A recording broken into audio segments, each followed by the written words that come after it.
Saint Anthony of Padua was born in 1195 in Lisbon and was originally named Fernando Martins.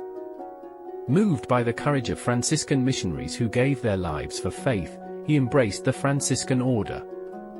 His life was marked by extraordinary wonders and signs of divine favor. When crowds refused to listen, he turned to preach to the fish, which gathered as if enchanted by his voice. In quiet moments of prayer, he was seen cradling the child Jesus, radiant with heavenly light. One of the most striking miracles was when a stubborn mule knelt reverently before the monstrance, proving to all the real presence of Christ in the Blessed Sacrament. Saint Anthony is celebrated as the patron saint of lost things.